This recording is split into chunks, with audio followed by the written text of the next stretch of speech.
E aí galera, suave na nave, chique na bigorna, estamos de volta com mais um episódio aqui do Varíola Virulenta. Como você está, Chay? Salve miojo, salve camaradas ouvintes, muita felicidade de estar começando mais um episódio do Varíola. Hoje pra gente falar de um tema que a gente já vem falando aí nas últimas semanas, né miojo? Que a gente vem falando de uma forma tímida, um pouco apocalíptica às vezes, mas que parece que tá chegando, né? Aí com essa recente guerra deflagrada por Israel contra o Irã, a gente finalmente tá, parece que chegando nos finalmentes desse assunto aí, né? Hoje iremos mergulhar nesse conflito que se iniciou agora, né, recentemente. Você que está ouvindo esse episódio aqui possivelmente tem entre 1 e 2 semanas do início desse conflito, mas vamos trazer um pouco de uma história que talvez não seja muito familiar para você, um pouco sobre a história do Irã no século XIX e no século XX, para a gente entender exatamente quão complexo é esse conflito entre Israel e Irã. Mas antes disso, muito rápido aqui, os nossos anúncios sobre nossas redes sociais, nosso YouTube. Vão lá, segue, todos eles estão como Varíola Virulenta, tanto o Instagram como o TikTok, e o nosso canal do YouTube. Talvez você está aqui ouvindo no seu agregador, mas você gosta de ouvir no YouTube. Se você está aqui no YouTube, eu agradeço também por você estar ouvindo aqui. Deixa o like, né? Compartilhe esse vídeo com outras pessoas, esse assunto com outras pessoas que tenham interesse de saber mais sobre geopolítica, sociologia, as notícias da atualidade e tudo mais. Se você quiser também, você pode apoiar a gente diretamente de forma financeira pelo Apoia-se. Esses projetos são difíceis de se manter de pé, tem muito custos envolvidos, horas e horas e horas de pesquisa que nós temos, mais a pós e a pré-produção. Se você quiser, você pode entrar no nosso Apoia-se, que está no link aqui embaixo na descrição, para você poder dar uma ajuda financeira se estiver dentro do seu alcance. Exatamente, lá no nosso Apoia-se a gente tem vários tiers, né, miojo? Formas ali com diferentes valores que você pode apoiar. E que futuramente, aí, quando a gente tiver um apoio bacana, a gente consegue liberar recompensas para você que contribui com a gente, né? Com o trampo que a gente tá fazendo aqui. Além disso, se você compartilhar e engajar, comentar, trocar uma ideia com a gente, seja em qualquer plataforma onde você tá ouvindo, ou vendo, ou acompanhando a gente nas redes sociais também, é um apoio muito bem-vindo. Se você tiver afim aí de não só ganhar informação, mas ganhar algumas prendas, vai lá no nosso Apoia-se e dá uma olhada, beleza? Fora isso, iremos iniciar o nosso episódio porque a guerra já começou e esse debate é longo.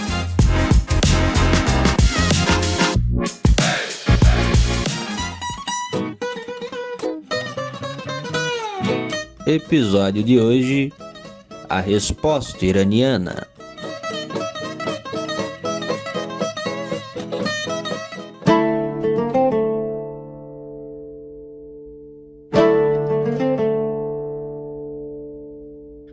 Estamos aqui com mais um episódio falando sobre os problemas da atualidade, né? E tô vendo que muitos problemas da atualidade mundial estão em volta de um lugar só: Israel.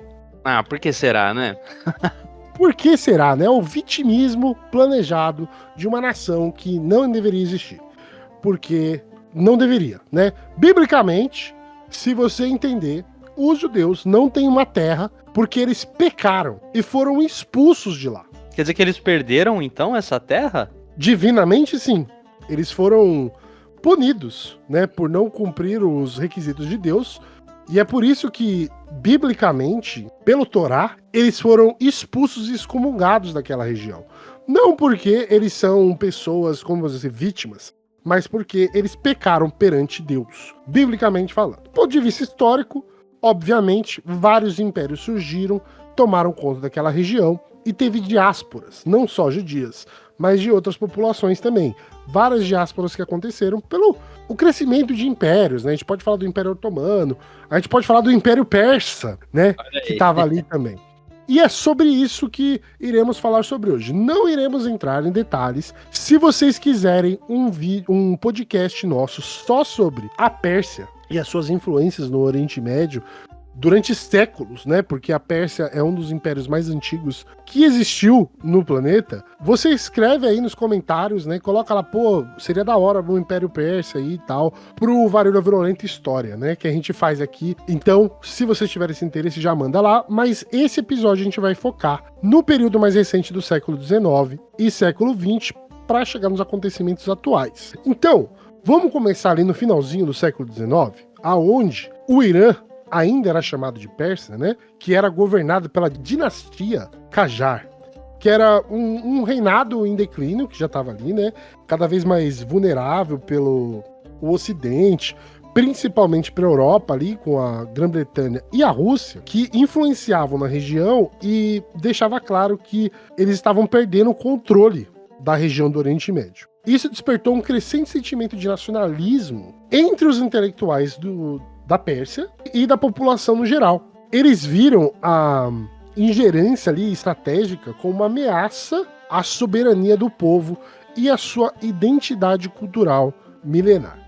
Ao mesmo tempo, nós temos quem ali? Os movimentos sionistas que estão ganhando força, buscando estabelecer uma pátria em qualquer lugar do mundo, tá? Essa história que era na Judéia ali, isso daí é história pra boi dormir recente. Porque eles já cogitaram até a Argentina. Se você ouviu o nosso primeiro episódio falando de Israel aqui e o sionismo, você vai ver lá que a gente cita naquele episódio que, na verdade, eles cogitaram vários lugares do mundo para fazer o Estado de Israel. Isso no século XIX. Dentre eles, até mesmo a Argentina. Então, essa história ali da Palestina e do povo judeu ali é só história para boi dormir dos sionistas quando eles entraram em consenso desse território que eles queriam. Então, embora esses dois movimentos, tanto o nacionalismo persa como o sionismo, estivessem geograficamente longe neste momento, porque a maior parte dos judeus ali estão convivendo na Europa, e os persas estão ali no mesmo lugar onde hoje conhecemos como Irã, as decisões que são feitas, os eventos que acontecem nesse período, vão marcar reviravoltas que vão mudar a região.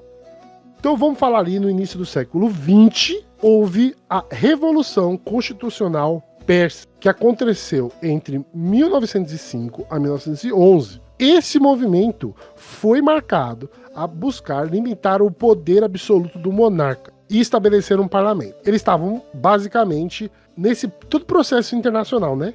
Da queda dos monarcas ali do final do século XX, principalmente. Porque se você parar pra pensar, em 1917 a gente tem a Revolução Russa também acontecendo, tirando os czars, né? Que eram basicamente essa elite monarca que existia lá. Então, eles estão nesse movimento no mundo que está acontecendo, eles derrubando essas monarquias. Então, embora eles estivessem sufocados, a Revolução demonstrou um desejo que existia do povo iraniano, naquele momento persa ainda, né, de autodeterminação, e representa um marco importante para a formação de identidade nacional moderna que existe hoje lá, principalmente para se livrar da influência estrangeira europeia no seu território. O que acontece no século XX também é que eles descobriram o que todo mundo estava descobrindo no mundo e estava mudando a realidade, que era o quê? Petróleo. Olha só, né?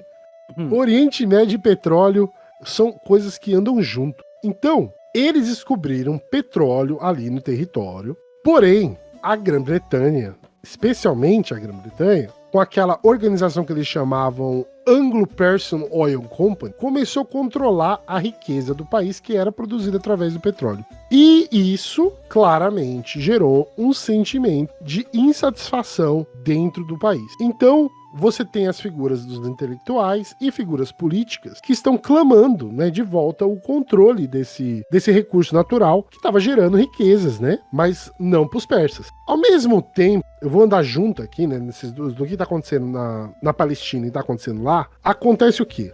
Começa a intensificar a imigração judaica ali no território da Palestina, no mesmo período. E isso começa a gerar tensões com a população árabe, não só da Palestina, mas de toda a região. Então, esses nacionalismos que começam a surgir na região, no Irã, por uma relação de soberania nacional, e na Palestina, por causa de uma crescente invasão judaica, foi significativo para você começar a entender o que vai acontecer dali para frente. São meio que as sementes, sabe, do conflito. O que acontece?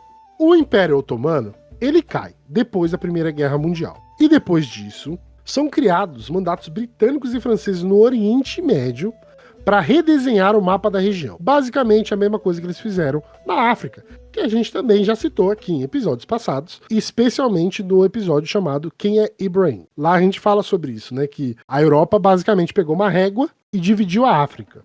Então, neste período, a Palestina ficou sob o comando britânico, que facilitou a implementação da Declaração de Balfour, que expressava o apoio britânico ao estabelecimento de um lar nacional para os judeus na Palestina. Então, já vê claramente aí essa imposição europeia para esse Estado assassino. Mas a gente vê também como o dedo do Império Britânico tá em tudo, né? Esse dedo apodrecido. Tudo que deu errado no mundo, né? Tudo que deu errado no mundo, tudo que é conflito que a gente tem hoje, é porque lá atrás, em algum momento, teve uma decisão envolvendo a porra do governo britânico, do Império, né? Exatamente. E a gente tá pagando essas consequências ainda hoje de várias formas, né? Então, esse desenvolvimento foi acompanhado de perto pelo Irã, que via alguns paralelos entre a busca sionista de uma pátria com o desejo próprio que eles tinham de independência e soberania. As perspectivas e simpatias ainda eram fluídas e não estavam definidas. Aconteciam isso, mas muita coisa ainda mudava. O nacionalismo iraniano, neste mesmo período, focava principalmente em se livrar da influência britânica e russa e também começar a modernizar o país. A questão da Palestina e do sionismo ainda não era central no discurso político da Pérsia, ali, né, do Irã, mas mais para frente isso se torna algo central. Com a ascensão de Reza Khan, que se tornou o Reza Shah Pahlavi em 1925, marcou um novo capítulo do Irã. Ele embarcou em um ambicioso programa de modernizar o Irã. E, claro, né, toda vez que você também moderniza, né, esses termos, aspas, tá, gente, de modernização, é meio que essa inclinada ao Ocidente, né? A forma Ocidente de se viver. Então, o nacionalismo iraniano sobre o Reza Shah era laico e buscava reviver a Pérsia pré-islâmica, né? Algo antigo. Novamente, se você quiser saber mais sobre isso, escreve nos comentários, fazemos um episódio só da Pérsia. Enquanto isso, o movimento sionista do outro lado ali, pertinho, continuava ganhando espaço. E a imigração judaica para a Palestina aumentou muito e também aumentou uma crescente oposição aos árabes. A Segunda Guerra Mundial e o Holocausto só aumentou a urgência da criação desse Estado ali. E a Europa, querendo se livrar dos judeus, claro que escolheu o território palestino para isso, já sobre as garras do Império Britânico. Em 1948, o Estado de Israel foi declarado e o Irã, sobre o governo de Shah, não estava entre os primeiros a reconhecer o Estado judaico. Mas também ele não se uniu aos árabes da região que entraram em guerra com Israel por causa disso. Essa postura sinalizava que, tipo, eles queriam meio que desenvolver uma certa relação com eles ao longo do tempo. É, que mostra que no começo não era uma relação que se dava pelas armas, né? A postura, acho que, do governo iraniano nessa época aí foi de... Assim como de muitos, né? Eu acho. Tudo bem que teve ali essa primeira guerra, né? De Israel contra os países árabes, né? Logo da formação, que é, se eu não me engano, a Guerra dos 6 Dias, né? Que vem nos anos 60. Mas é que teve conflito antes, porque assim, o Estado de Israel, ele é fundado em 48, mas ele não é imediatamente aceito pelos países árabes, né? Por todos os países árabes, mas há conflitos na década de 50? Mas ela acontece em 60.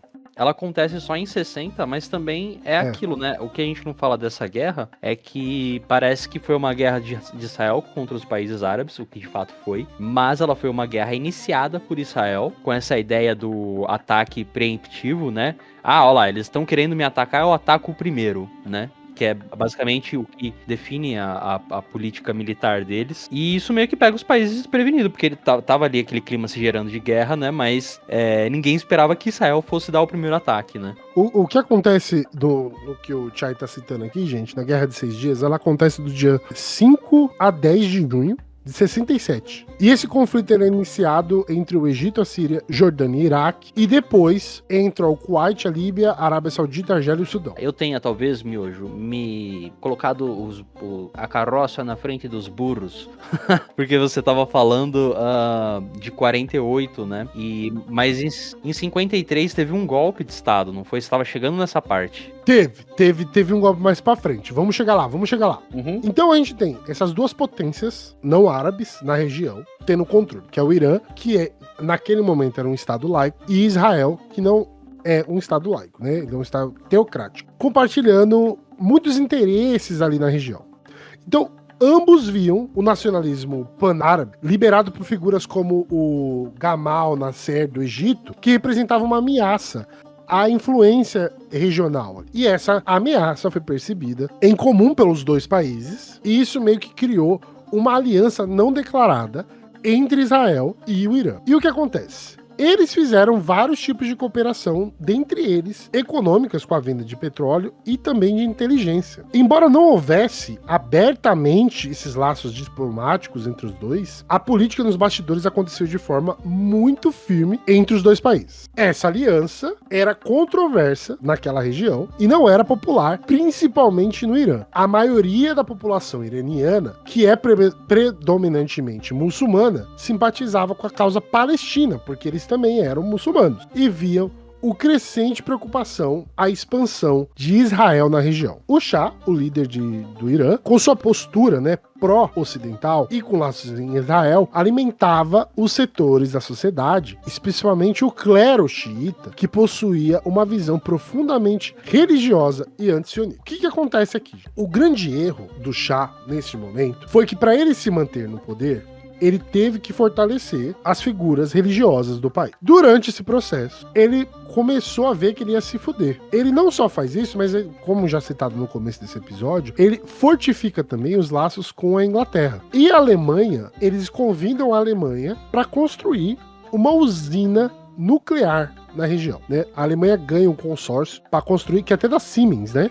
A Siemens que constrói. Se vocês já ouviram falar da Siemens, eles que construíram a infraestrutura de energia nuclear na região no período. Então, esse momento de separação do Estado, da igreja, embora de uma forma errônea e com um poder centralizado, a gente tem que deixar claro que nessas condições, né, que a gente pode citar até a Revolução Branca, né? A Revolução Branca foi muito importante para que se desenvolvesse várias áreas da sociedade persa, né? O que acontece nesse período? Essa revolução, ela enfrenta várias oposições dos líderes religiosos, como o Ayatollah Khomeini e de grupos conservadores da época que não queriam essa mudança. Porque nessa mudança de 63 incluía reforma agrária, direitos iguais para as mulheres, alfabetização e industrialização do país. O Irã chegou a ser o país no Oriente Médio, do nosso ponto de vista ocidental, mais evoluído, assim, com a mulher tendo o direito de votar. Olha só, mano, em uma região que os países são todos islâmicos, né? Isso era uma grande mudança. Isso é uma parada interessante, porque não só o Irã, né? Se a gente pega na década de 50, 60, até a década de 60, e a gente olha para alguns dos países do Oriente Médio, o Irã, o Iraque, o Afeganistão, principalmente, eram países que, apesar das questões religiosas envolvendo, caminhavam de uma forma muito progressista. Então, se a gente pega as fotos desse país, a gente vai ver a rua asfaltada, a gente vai ver carro, a gente vai ver rua limpa, a gente vai ver homens e mulheres com roupas até ocidentais, né? Vamos dizer assim, né? Terno, gravata, a mulher sem estar de burca, com cabelo solto. A gente vê sociedades que a gente olha hoje e fala, caramba, o que aconteceu nesses países para eles voltarem tanto no tempo onde a mulher perde o direito à sua imagem, basicamente, em muitos países, né? E aí, quando a gente faz essa pergunta, né, Miojo, que é a pergunta, acho que central, o que aconteceu? O que aconteceu foi a intervenção militar do ocidental. Foram golpes que aconteceram na região.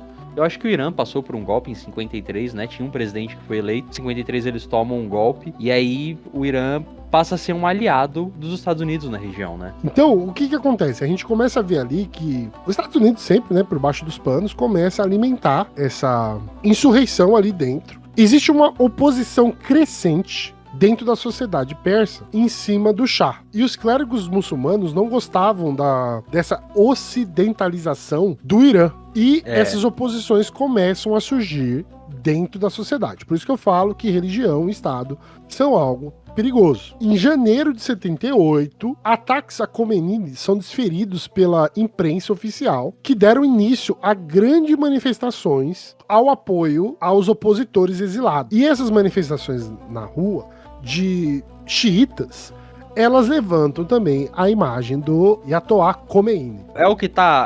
É aquela foto que fica no fundo até hoje dele. Ah, eles são tão parecidos. Não, mas é que tem... não, tô ligado. Mas o Khomeini é o primeiro, né? Que é o barbudo, ele tem uma cara mais séria, barbudo todos, né? Todos os Ayatollah. É foda. Não, deixa eu ver. Ah, tá. Tô vendo a foto dele aqui. É o mais famoso. Se você parar pra Ruhollah Khomeini. quando você pensa no Ayatollah, você pensa nele. Não tem como pensar em outro. Ah, qual que é o Ayatollah? É o único que existiu. O resto é a cópia dele, Sabe, tá ligado? você, na sua pesquisa, você se aprofundou na questão clerical dos Ayatollahs? De como funciona os clérigos? É. O que eu sei é o seguinte: os clérigos, eles são basicamente o Papa, eles são os papas do islamismo. Eles são líderes religiosos muito importantes para quem segue a corrente xiita do Islã, né? Exatamente, né? Pra quem não sabe, tem os xiitas e os sunitas, gente. É uma separação depois da morte do Maomé. Quando Maomé morre, você tem os sunitas, que vão seguir os ensinamentos e o caminho do irmão do Mohammed, e você tem os xiitas, que vão seguir o ponto de vista do primo de Mohammed. Os xiitas sempre foram conhecidos por ser mais incisivos Radicais. na sua forma de adoração, radicais.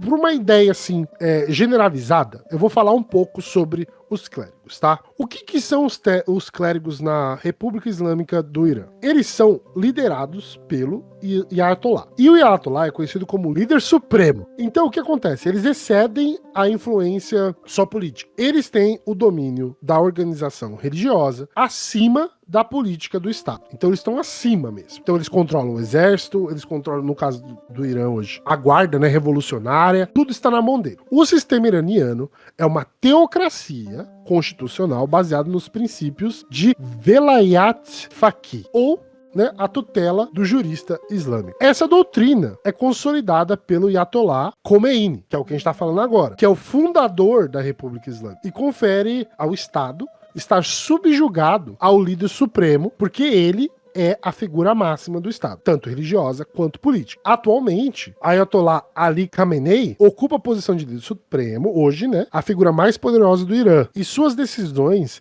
se sobrepõem sobre as outras instituições governamentais, incluindo a presidência e o parlamento. Ele é um comandante em chefe das Forças Armadas, controla os serviços de inteligência e tem a palavra final sobre as principais políticas internas e externas do país. Tudo passa por ele, né?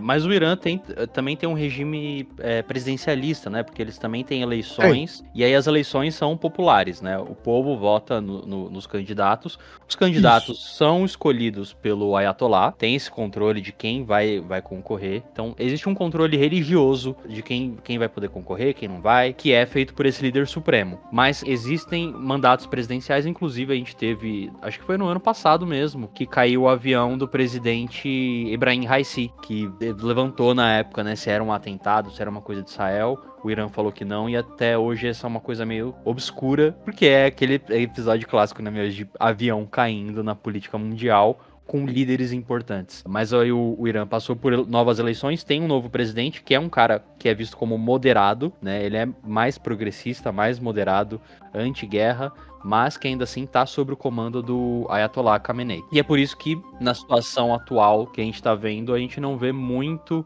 expressões do presidente. A gente vê mais comandos do Ayatollah, que é o chefe máximo do Estado, né? Então, e aí tudo isso acontece na década de 70, ali por volta de 79, que quando eles falam que existe essa revolução islâmica. A população islâmica cresce, né? Ela é grande, e o apoio deles em cima do Ayatollah também é muito grande. E por meio disso eles conseguem fazer essa mudança, derrubam o Shah, o presidente na época, e fazem essa mudança de sistema ideológica e teocrática dentro do Irã. Isso é super importante porque essa mudança é o que vai estabelecer as nossas relações modernas com o Irã. A Revolução de 79 marcou uma ruptura, não apenas na política do Irã, mas também na sua política externa. A ideologia da República Islâmica, liderada pelo Khomeini, o Ayatollah, rejeitou fundamentalmente o alinhamento que existia com o Ocidente e suas relações com Israel. Para o novo regime, Israel deixou de ser um parceiro estratégico para se tornar o pequeno Satã, o inimigo ideológico ilegítimo e uma ameaça à causa palestina e ao mundo islâmico. Uma das primeiras ações que foram feitas pelos regimes foi entregar a embaixada israelense em Teherã a Organização para a Libertação da Palestina, liderada por Yasser Arafat. Essa ação sinalizou uma mudança radical na postura do Irã em relação ao conflito e estabeleceu a defesa da Palestina como princípio central na política externa iraniana. A guerra do Iraque, Irã, que acontece ali entre 1980 e 1988, foi focada para defender o Irã da agressão iraniana e também ajudou a moldar a visão que eles teriam relacionado ao mundo, né, a República Islâmica. O apoio de algumas potências ocidentais e árabes ao regime do Saddam Hussein, apesar do seu uso de armas químicas que foram fornecidas por eles, reforçou a percepção do Irã de estar cercado por inimigos e de ter que depender de suas próprias forças. O que acontece, gente? Depois da revolução do Ayatollah, e quando eles tomam o poder, o Saddam Hussein cresceu os olhos e olhou pro Irã porque ele estava com medo de que uma revolução xiita acontecesse também no Iraque. Mas não foi só isso. Os Estados Unidos, junto com a Europa, eles financiam, providenciam armas, entregam treinamento militar para que o Iraque... Olha, gente, vamos escutar isso. Ó. O Iraque fosse para a guerra contra o Irã. Olha só, qual que é o país que o W. Bush vai falar que tem armas de destruição em massa? Conveniente, né? Conveniente. Não é o Iraque? Conveniente. O porquê que eles falaram isso? Porque eles sabiam o que eles tinham ensinado e fornecido para o Iraque na década de 80. Então, eles acreditavam que o Saddam Hussein tinha investido brutalmente em armas de destruição em massa para controlar a região. Mas o Iraque não fez isso. E não tinha nenhuma evidência de que eles tinham feito isso. Mas a guerra que a gente vai ver em 2001 dos Estados Unidos e Iraque foi fruto de quem? Do próprio Estados Unidos. A mesma coisa com o 11 de setembro. Qual foi o treinamento que o Osama Bin Laden teve? Teve da CIA, né? O Osama Bin Laden, ele inclusive tem uma matéria de um jornal britânico dos anos 80, onde ele é tratado, tem uma foto dele e é uma matéria sobre os Mujahideen, né, que são os guerreiros da paz no Oriente Médio. Acho que é esse, inclusive, a chamada, né? Quem são os Mujahideen, os guerreiros da paz no Oriente Médio? E tem uma foto do Osama Bin Laden. Eu acho que é o Osama Bin Laden. Eu posso estar dando aqui uma fake news. Eu caio em fake news, às vezes. Pode ser que seja. Mas se não for... Eu boto fé que tá? Que é real. É possível, porque eles falavam... Eles eram aliados, né? O Osama Bin Laden, ele é saudita, né? Sim. E aí ele foi treinado pelo exército americano, né? Sim, e eu lembro que ele estava escondido no Irã, mas quando os Estados Unidos estavam caçando ele, a inteligência do Irã falou, ele tá no Iraque. E isso meio que seria mais um argumento para os Estados Unidos ir lá no Iraque, sabe? Invadir o Iraque. Para além disso, porque, teoricamente, ele tava. Mas, na verdade, ele tava no Irã o tempo todo. Os caras meteram só o louco, tá ligado? Só meteram o louco, falaram, não, ele tá ali no Iraque. É uma relação meio que, tipo... também foda desses países, né, de, tipo, querer desestabilizar um ou outro. Claro, né, tem todo um contexto de guerra no meio, de conflito, de religião, mas às vezes acontece, né, de ter cisão, né, eles não são... O Oriente Médio não é um bloco monolítico onde todo mundo se respeita e se adora, que é expulsar os invasores imperialistas, né. Tanto é que a Síria, por exemplo, hoje tá do lado dos Estados Unidos. Não, Kuwait, Arábia Saudita, Kuwait, Arábia eles, Saudita, né? Oman. São relações complexas. Por trás de uma coisa só, né? Capitalismo, né? Que é dinheiro. Essas relações, elas não são tão complexas assim. Elas são claras. É sobre influência, poder e dinheiro. O Gaddafi da Líbia também era muito próximo dos Estados Unidos numa época, queria fazer parceria e o caramba, né? Todos esses caras líderes aí do Oriente Médio que caíram, em algum momento eles tentaram alguma aproximação com os Estados Unidos, porque eu acho que também é aquilo, né? Se eu não me aliar a eles de alguma forma, se eu não amenizar a situação, eu caio e eu morro. E é isso que aconteceu, né? Saddam Hussein... Foi o caso do Saddam Hussein. O próprio Gaddafi, que foi, assim, a gente não sabe, a gente não fala, mas foi uma derrubada muito brutal e violenta, né? O Gaddafi foi estuprado e assassinado em praça pública. Então o que acontece? Ali em 89, após a morte do Khomeini, a liderança do Irã se manteve na mão dos Ayatollah, e assim acontece até hoje, né? No início do século XXI, a gente viu o surgimento do eixo da resistência, né? Que é uma rede de grupos militares e estados alinhados com o Irã, com oposição a Israel e aos Estados Unidos. E esse eixo, essas organizações, tem quem, por exemplo? O Hezbollah, no Líbano, tem o Hamas, o Jihad Islâmico da Palestina, com apoio financeiro, militar e logístico do Irã para esses grupos na região. Israel, por sua vez, tem essa preocupação sobre essa hostilidade que o Irã tem na região. E sobre a grande cortina de fumaça, né, que é o desenvolvimento de armas nucleares do Irã, que até hoje não foi comprovado. Então, chegamos ao momento atual, né? Passamos por todas essas histórias e chegamos nesse momento onde temos o início de agressões de Israel, como sempre, porque Israel é aquela criança, sabe, mimada, que bate no amigo e aí o amigo dá um soco na cara dele, ele começa a chorar e chama a mãe e fala que ele apanhou. Isso é Israel. Israel é aquela em inglês você falaria que era uma criança entitlement, né? Que ela tem um entitlement. Ela se acha que ela é importante em tudo que acontece.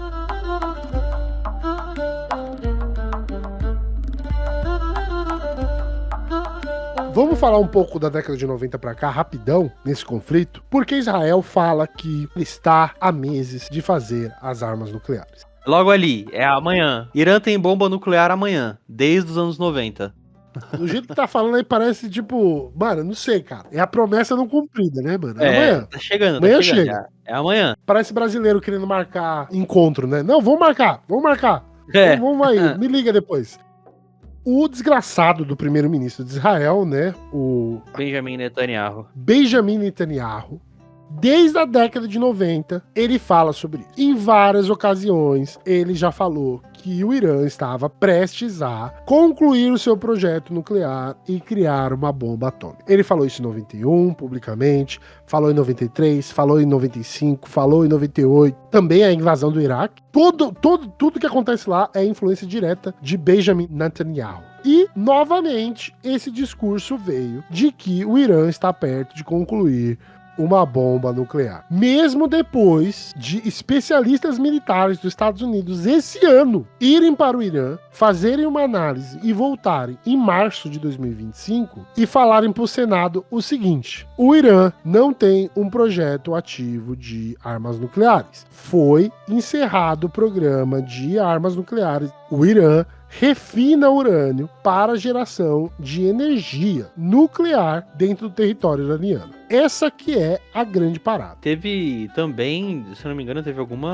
alguém do governo do Trump, uma mulher, que falou exatamente isso, que eles não tinham evidências de que o Irã estava fazendo armas nucleares. E o Trump respondeu falando assim: não importa o que ela pensa, o que importa é o que eu tô falando, eu acho que eles têm e eles não podem ter. Então a gente vê que não importa a evidência em si, existe uma ação que precisa ser tomada e meio que tá parecendo que não importa o argumento, né? Se tem ou não importa. E se tivesse, né? Quem que dá a autoridade dos Estados Unidos de invadir um país porque ele tá desenvolvendo armas nucleares? Ou porque ele tá refinando urânio a mais de 60%? O que o Charlie tá falando foi da inteligência dos Estados Unidos, né? Que foi a Tulsi Gabbard, no dia 25 de março.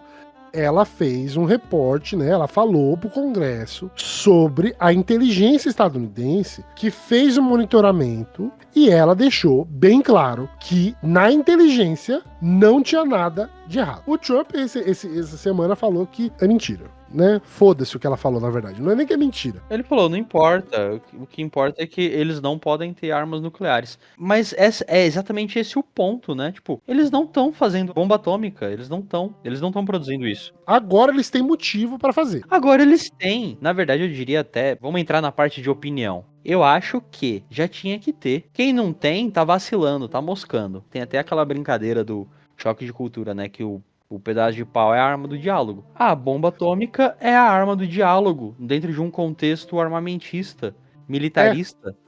É isso. O que deu um respiro para a Coreia do Norte para parar de sofrer as ameaças de ataque nuclear dos Estados Unidos? Tem um míssil intercontinental balístico que chega nos Estados Unidos com uma ogiva nuclear. Acabou a ameaça. Agora a gente senta na mesa e conversa e dialoga. Foi o que aconteceu também nesse caso agora, Miojo, de o Paquistão, que foi o único país que deu uma declaração falando que se Israel pensasse em usar uma arma nuclear no Irã, o Paquistão responderia, né? Foi a única nação que deu esse apoio nuclear e acabou esse assunto. Foi enterrado. Ninguém vai usar arma nuclear nessa porra.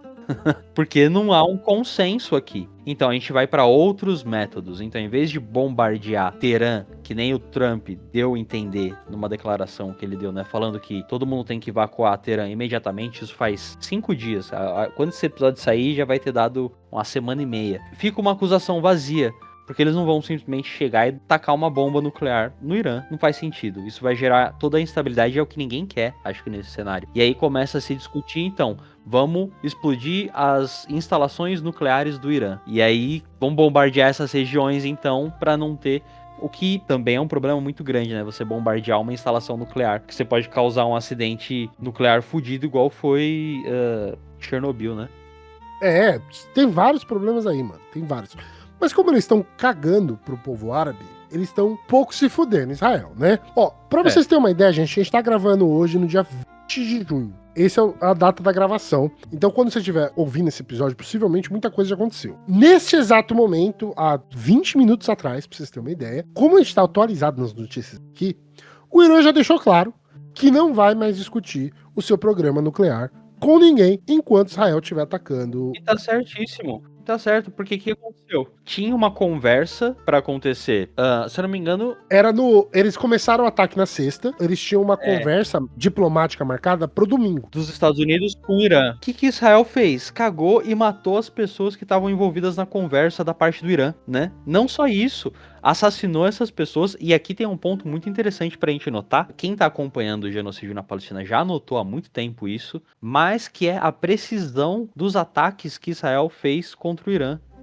No primeiro momento, na sexta-feira 13, na última sexta-feira 13, né? Eles conseguiram mandar um drone, soltar um míssil na parede do quarto onde estava a cama do general. Isso é um nível de precisão absurdo, né? Muito grande. E cai por terra aquela desculpa de a gente tá explodindo todos os prédios em Gaza porque tem terrorista embaixo dele. A incompetência funciona num lugar, mas não funciona no outro. Ou a competência funciona num lugar. Sabe, não dá pra acreditar em Israel. Nada do que eles falam fica em pé por mais de alguns minutos, assim. Exatamente. Por quê? Porque a gente entra nesse discurso midiático que é a venda da história, né? Quem vai ganhar a venda da história, do que tá acontecendo. A partir do início das agressões que Israel faz sobre esse pretexto de armas nucleares, simplesmente incentivou agora ao Irã desenvolver. E eu acho que eles estão certos de não querer falar mais sobre isso. Porque o que eles estão ganhando em tentar fazer parte dos relatórios dos programas antinucleares? Porque, olha só que irônico, o Irã faz parte de todos os acordos de energia nuclear e de não proliferação de armas nucleares no mundo. Quem que não faz, Miojo? Quem que nunca assinou nenhum tratado de não proliferação de armas nucleares? Quem que nunca permitiu a ONU inspecionar suas instalações nucleares? Porque o Irã permitiu. O Irã falou, pode vir ver. E foram lá e viram e comprovaram, não tem. Quem que não permite? Aí é foda, né? Então, Israel, ele tá cheio de desculpinhas, mas ele não cumpre nenhum dos acordos de não proliferação de armas nucleares. Israel é o problema. E é irônico que países que são signatários desse acordo ignorem toda essa situação. Os países que são signatários, eles deveriam se opor a Israel nesse conflito. Porque Israel não é a porra do signatário dessa merda. E aí, em vez de você criticar o país que não está seguindo diretrizes internacionais, você vai atacar o país que tá seguindo as diretrizes internacionais. Agora, explica pra mim, como que o Irã, você, iraniano, vai olhar pra Europa, pros Estados Unidos, e você vai falar assim, realmente, né, a gente tem que fazer de tudo pra não entrar em conflito com eles. A gente tem que seguir as regras. Sendo que o país que tá do lado, é um país minúsculo, do tamanho do Rio de Janeiro, não segue nenhuma dessas investidas de proteção, né, de não proliferação das armas nucleares, e tem a moral de falar que alguém não está cumprindo o acordo XYZ. Para além disso, atacar todo mundo na região, dizendo que são ataques preemptivos, que a gente tá se prevendo a um ataque deles. Israel atacou a embaixada do Irã na Síria ano passado, matou gente importante lá, matou general e o caralho. E o Irã fez o quê? Vou mandar uma barragem de míssil velho aqui, só pra falar que teve uma resposta, mas nem comprou a briga, sabe? Nível de equivalência, assim, você atacou minha embaixada, eu vou atacar a tua? Não teve. Irã deu uma resposta diplomática, quase. Se você parar pra pensar assim, se você começar a fazer uma análise do geral, tem muita gente que acha que o Irã não tem poder para lutar. Essa é uma ideia assim muito difundida, de que o Irã, ele nunca respondeu militarmente à altura, porque ele na verdade não tem como responder. Eu vi uma entrevista recentemente de um general aposentado do exército estadunidense, e o cara falou exatamente isso, né? O cara que tava entrevistando ele, né? Porque o Irã não é forte, né? Ele não tem essa força toda para revidar. Aí o general, não. Você está absolutamente equivocado. O Irã, ele não atacou porque ele não quis. Não é porque ele é fraco, é porque ele quer evitar uma guerra na região. Porque ele tá desde 2003 tentando se aproximar as relações com os Estados Unidos e fazendo de tudo que é possível para que essa relação seja uma relação mútua, de respeito mútuo. Então, ele ignorou várias vezes as afrontas, as investidas militares de Israel, da mesma forma que o Chay aqui tá citando, que foi praticamente uma resposta diplomática. A grande questão é que o Israel agora ligou o foda-se. E o Irã cansou. E aí você fala assim, mas tem mais de 200 mortos no Irã e tem, 50 pessoas mortas em Israel. Porque o Irã tá focando realmente em estrutura militar. O problema é que o complexo militar de Israel, intencionalmente, está no meio de Tel Aviv, que é a capital de Israel. É de propósito. A gente viu, né, porque assim, a gente já tinha visto mísseis do Hamas, mísseis dos Houthis do Iêmen, mísseis do Hezbollah caindo em Tel Aviv, e a gente via aquelas fotos fodidas do sistema deles funcionando, soltando míssil pra caralho, interceptando tudo, não caindo nada. E isso passou uma imagem de que realmente, Israel tem um sistema de defesa antiaéreo impenetrável, que não foi considerado na época, Miojo, que era a qualidade dos mísseis que estavam caindo, né? O Hamas, ele não tem os silos automáticos pros mísseis sair bonitinho. Eles cavam no chão, faz a cova no chão, bota o míssil e lança. Então assim, é outro trabalho, é uma outra tecnologia, né, que causa dano, mas um sistema de defesa de última geração como o Iron Dome, que não é o único, né? Eu não sei se você sabia, mas Israel tem 5 sistemas de defesa, 2 que foram fornecidos pelos Estados Unidos, 3 deles, né? E o último é o Iron Dome, que é o que fica mais próximo de Tel Aviv. E com esses ataques a gente viu, né, que a porra do sistema de defesa fica no meio da área urbana, fica no meio dos prédios residenciais. A gente viu vídeo de pessoas nos prédios em Tel Aviv filmando o sistema de defesa deles respondendo. E aí a gente viu o potencial também da artilharia iraniana, né?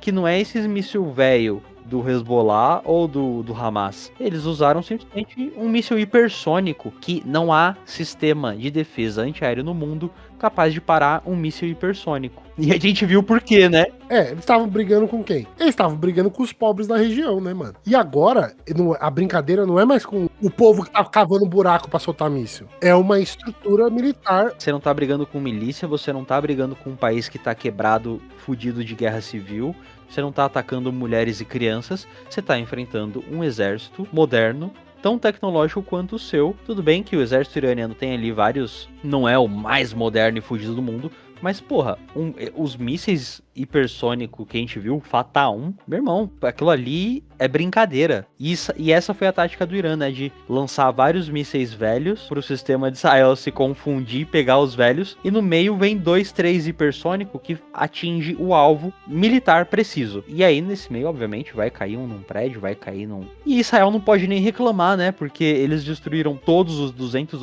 hospitais de Gaza, né? Falando que tinha terrorista lá embaixo. Então, o que eles podem falar agora, né, Miojo? Exatamente. Porque, assim, o que acontece? A estratégia do Irã é ótima. O Irã tá fazendo o quê? Ele tá exaurindo os recursos de Israel. O que é a grande parada, gente? É muito importante você entender que a guerra, às vezes, não é só o conflito balístico, né? Não é só os mísseis, não é só os soldados. É como você estrangula outro país economicamente. Sim. E Irã tá fazendo o quê?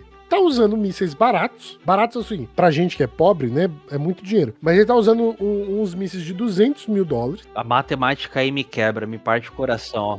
São $200 mil por míssil do Irã para um sistema de defesa que custa... Entre 12 e 20 milhões cada míssil de defesa de Israel.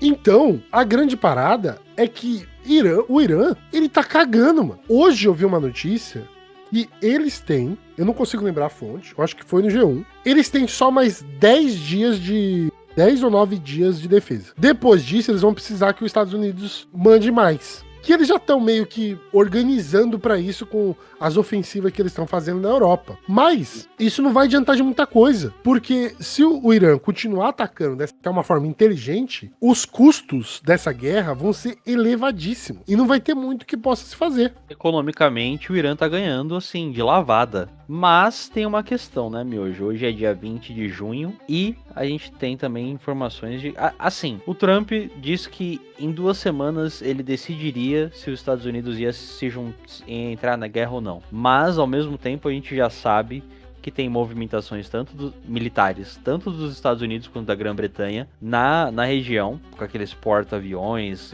avião pra caramba. Já existe uma movimentação militar norte-americana. Não que os Estados Unidos já não estejam envolvidos nessa guerra, porque, né, tem até a grande questão, né, se essa é uma guerra proxy dos Estados Unidos ou de Israel. Né? Quem que tá usando quem de proxy aí nesse balaio, talvez os Estados Unidos esteja sendo usado. Mas, então, assim, já tem o envolvimento dele, até pelo financiamento de Israel, né? Por fornecer arma, por financiar e o caramba, né? Toda semana é 50 bilhões pra Israel, que eles decidem lá. O Irã já deixou claro que ele não quer intervenção de nenhum outro país. Então, aí que é o ponto... que a gente tá chegando no ponto, acho que de inflexão, no momento crucial. Porque o Irã tem um apoio de muitos países da região. A China já se manifestou também, a Rússia já se manifestou. A Rússia, a Coreia do Norte também já manifestou apoio, o Paquistão. Então, assim, eles têm um forte apoio na região. O Iêmen também, a Arábia Saudita condenou Israel, tá meio que balançando pro lado do Irã, a gente não sabe. Então, assim, ali tem um cenário em ebulição, eu acho que para se deflagrar um grande conflito militar. E é o que a gente vai ver nas próximas horas, talvez, aí nos próximos 2 dias, se vai acontecer alguma coisa ou não, né? Como é que isso vai se desenvolver, como é que vai avançar. Mas, até lá, se a gente parar para analisar apenas Israel e Irã, se a gente olha para os analistas nos veículos de comunicação, no UOL, na Globo, no Estadão, parece que Israel tá ganhando essa guerra. Parece que Israel está causando grandes danos ao Irã, e tá, de fato, causando grandes danos. Não conseguiu destruir a principal base nuclear deles, que é de Fordow, que a gente não chegou a falar aqui, mas é uma base que fica a 100 metros de uma montanha. E aí que vem a interferência dos Estados Unidos, né? Porque existem, assim, não é confirmação de que eles conseguem explodir, mas eles têm aquela bomba, que é o GBU-57, que é uma bomba de 13 toneladas, que ela consegue perfurar coisa de 60 metros debaixo do chão. E aí ela explode. Isso vai causar alguma coisa? A gente não sabe. Porque assim, mano, a infraestrutura dessa usina nuclear, ela já deve estar esperando os bagulho desse. Cara, pra vocês terem noção, assim, a gente também não falou da geografia de Israel, do Irã, porque o Irã fica cercado por 3 cadeias de montanha, né? Uma no norte, uma no sul e uma no leste. E nessa do leste fica essa base de Fordow, que é no meio da montanha, cara, é uma coisa sinistra. Ela fica a 100 metros de profundidade na montanha, irmão. É pedra, é rocha. E aí, só os Estados Unidos têm essa bomba, que é um bunker buster, que eles chamam. E só tem um avião que consegue também. E só tem um avião. Então, assim, com a dissuasão nuclear que rolou, a usina de Fordow virou o foco, né, da ação militar e de especulação sobre ataques. Pode ser que o próximo ataque grande seja lá. E se for, vai ter que ser com essa bomba que só os Estados Unidos têm e que só um avião deles é capaz de carregar. Mas é isso, eles têm controle aéreo sobre o Irã? Não tem, né? Eles falam que tem, mas é mentira. O Paquistão apoia o Irã. Teve também 2 aeronaves que saíram da China nos primeiros dias de ataque e foram pro Irã, e eram aeronaves militares que podiam estar levando equipamento também, alguma coisa. Assim, porra, é uma situação muito difícil de se prever, mas é de uma instabilidade tão grande que deixa a gente muito ansioso ao mesmo tempo, né, velho? Então, o que a gente tem agora são expectativas do que pode acontecer. Eu acho que tem que deixar rolar o X1. Os dois. Deixa os dois lá. É isso. Não chamou? Não chamou É pra isso. treta? Cúpula do Tá ligado? trovão, galera. É apocalipse climático. 2 países entram, um sai, deixa rolar. Israel não falou que peitava todo mundo, que era o exército mais pica? Faz Krav Maga, mata criança, bate em mulher grávida? Deixa pegar os iranianos agora. Vai lá pegar os iranianos. Deixa os iranianos tacar os mísseis dele lá. E o Irã nem começou ainda. Ele tá se aquecendo. O Irã nem instalou os dedos ainda. Nem fez o aquecimento. Ele só tirou aquela capa do Piccolo, sabe? Você já viu Dragon Ball, Miojo? A capa de... A pesadona, né? Só tirou a capa assim, só tá no aquecimento ainda. Deixa rolar. Essa é a opinião. Eu acho que deveria acontecer, mas eu também acredito que vai ter uma intervenção norte-americana aí, imperialista, em algum momento nos próximos dias. Israel estrangulou os Estados Unidos economicamente, de alguma forma. Economicamente não, politicamente, né?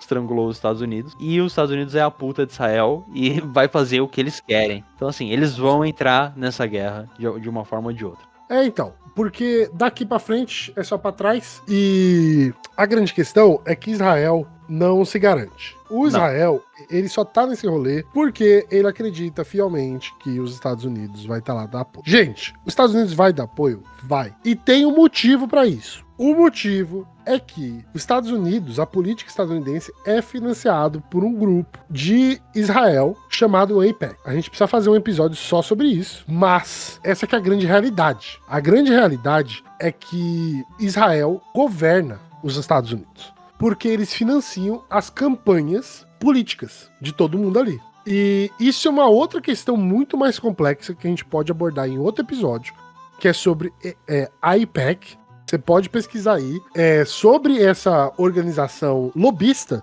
israelense nos Estados Unidos. Para você ter uma ideia, só vou falar por cima aqui, tá, Chay? Isso daqui, eu tava pesquisando isso hoje. Existe uma matéria no Intercept, para quem quiser, em inglês. Para você ter uma ideia, o AIPAC estava envolvido em 389 corridas eleitorais, incluindo 26 senadores e 363 deputados nos Estados Unidos. É a máxima, né? Miojo? Money talks, beach walks. Israel tem um controle muito grande da política estadunidense e é por isso que os Estados Unidos manda muito dinheiro.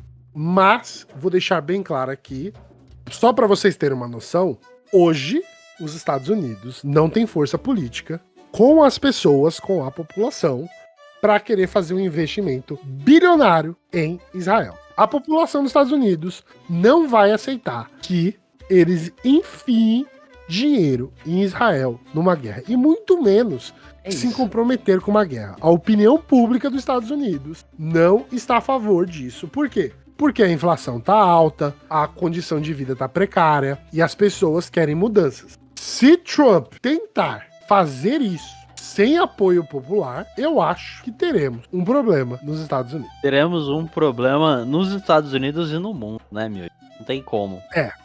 Isso aí a gente vai ver nos próximos dias como é que vai ser, mas eu acredito que será. De uma forma ou de outra vai acontecer e a gente tem que estar atento para os desdobramentos dessa história, né? Porque isso aí não tem um bom final, não pode ter um bom final. Pode ser que tenha um bom final, um ótimo final, mas vai ser um período nebuloso aí, acho que pela frente. Eu imagino nisso. Eu também acho. E é isso, gente. Vamos ficando por aqui. Quero agradecer a presença de todas que passaram aqui por essa história do Irã e os motivos reais desse conflito com Israel, para que vocês possam ter noção de que não tem mocinhos nessa história. Não existe pessoas aqui que a gente não é inocente para achar que um lado é bom e o outro é mal, porque o Irã também tem seus problemas. Tem seus problemas, a gente precisa falar dos problemas do Irã. Ninguém é mocinho, ninguém é 100% bom, mas todo mundo que é bom é contra Israel. Exatamente. Né? Se você for minimamente um ser humano decente, exato, você sabe que Israel, na verdade, ele é o problema, não a vítima. Beleza? Exato. Então, se você tá aqui até agora, já se inscreveu nas nossas redes sociais? Se não se inscreveu, vai lá. E se você não sabia que nós temos o nosso canal do YouTube, temos o nosso canal de YouTube também. Vai lá conhecer o nosso canal do YouTube e nossas redes sociais, porque sempre estamos criando conteúdo para vocês dentro desses espaços. Novamente, se você tiver um interesse, quiser colaborar com o Varíola, você pode entrar no nosso Apoia-se, que está aqui na descrição, e fazer uma singela contribuição financeira para que esse programa e esse projeto continue a existir. Exatamente, confira o nosso Apoia-se, sigam nossas redes sociais, mandem suas sugestões de temas e é isso, esse foi mais um episódio de Império em Queda, né, Miojo? Vão ter mais pela frente e até a próxima. Um beijo no coração e falou! Então é isso, gente. Espero ver vocês no próximo episódio. Um beijo, um cheiro e até lá. Tchau, tchau!